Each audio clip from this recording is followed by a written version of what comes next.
Hello guys! For today's video ay tuturuan ko kayo kung paano gumawa ng thumbnail gamit ang CapCut.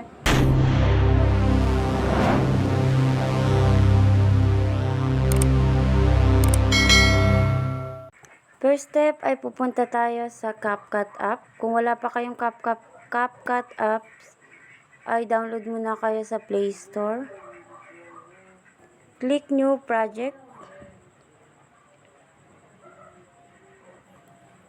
And then guys, kailangan pala dito is mayroon kayong background. Mag-download lang kayo sa Google ng background. Dahil nag-download na ako, kung ang napili ko is color pink. And click add. Dito guys is pwede ditong i-adjust. Click overlay kung gusto mo maglagay ng image. Dahil ako gusto ko maglagay ng image. And then add. Click add. And tap lang natin ito guys kung saan natin gustong ilagay. At para mawala yung kanyang background is punta tayo sa remove BG. Click lang natin and auto removal. Then pwede natin siyang lagyan ng stroke, yung white sa gilid. Pwede mo ring i-resize yung color. And then i-resize to kung gaano kalaki siya gusto mo. And then back. And then punta tayo sa text. Syempre ilagay natin kung ano yung topic natin. At guys, kailangan yung naaayon sa video. Yung makikita talaga sa video.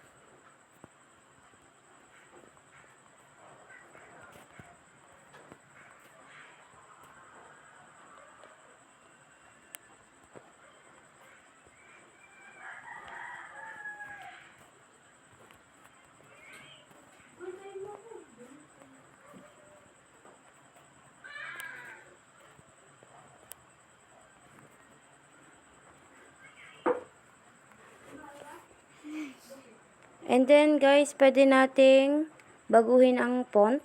Pili lang kayo dito kung anong gusto nyong font. Kung classic, marami pa dito dahil ang gusto ko nga is classic lang. And then, pwede nating baguhin yung color niya. Click style. At dito may mga iba-ibang color na kung anong gusto nyo. And dito naman sa taas, pwede rin kayong pumili dito sa taas guys, yung may mga shadow. Sa akin is yung color white. And then tap lang natin siya kung saan natin gustong ilagay. Pwede mo rin siyang i-resize kung gaano kalaki ang gusto mo. And then click check. At punta tayo ulit sa overlay dahil mag-a-add tayo ng CapCut image. Click overlay. At dito guys, kung maglalagay kayo ng mga image is dapat naka-download na kayo sa Google. Kuha lang kayo sa Google. And then save nyo lang.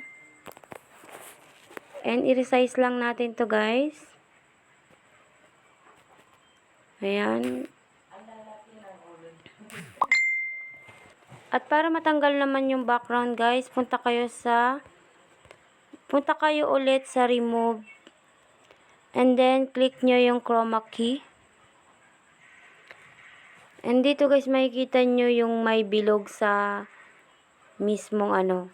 I-drag nyo lang ito dun sa color na gusto nyong matanggal. And then click nyo yung shadow kahit 16, ganon. Yung intensity niya, click nyo hanggang tanggal yung background. And then check. And yan. At punta ulit tayo sa ating last text. Mag-a-add tayo ulit ng text, yung last nating ilalagay.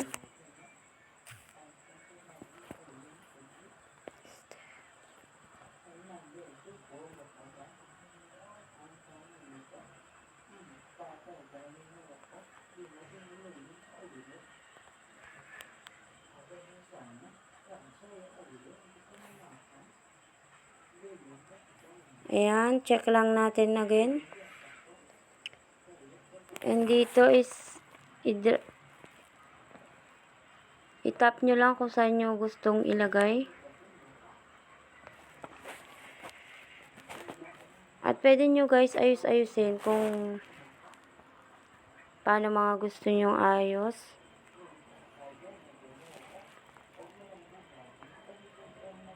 Itong ating thumbnail na ginagawa is basic thumbnail lang ito. Yung easy thumbnail. Lalo sa inyo guys kung pagagandahin nyo ang inyong mga thumbnail. Mas maganda, mas better, mas nakakaakit sa ating mga viewer.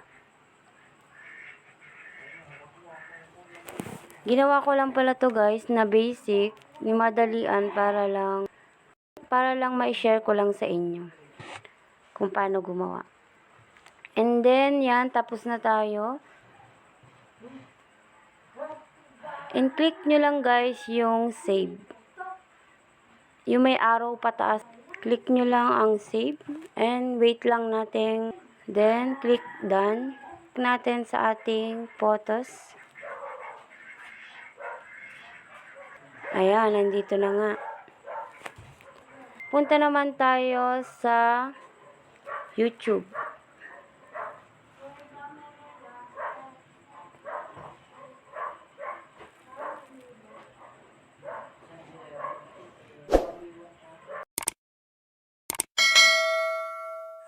Sample lang tong gagawin ko guys para lang makita nyo. Kung meron na kayong video na na-upload guys, pwede nyo na tong i-edit na lang. At kung wala pa naman kayong na-upload, pwede nyo rin naman itong magkasabay na i-upload. At dahil wala pa nga yung video na lalagyan ko ng thumbnail, kukuha na lang ako ng ibang video na na-upload ko na. Bali, hindi ko na lang isi-save yung thumbnail na gagawin ko. Click your videos. Hanap lang ako dito na walang thumbnail. Bali, sample lang to guys ha. Click nyo lang yung 3 dots. Click edit.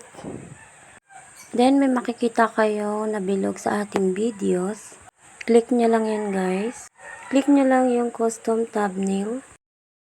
At dito na kayo mapupunta sa inyong gallery. Bale, hanapin nyo na lang yung inedit nyong thumbnail na ginawa nyo sa inyong CapCut. Yung sa akin, hindi ko na siya kinli kasi hindi naman para sa kanya yung thumbnail na ginawa ko. Then, click done and save. And finally guys, meron na kayong thumbnail sa inyong videos. At thank you guys at sana ay may natutunan kayo sa aking pagtuturo. Well, kung nagustuhan mo ang aking video at kung gusto mo pang mapanood ang aking iba pang video, click mo lang ang subscribe at hit the notification bell para lagi kang updated.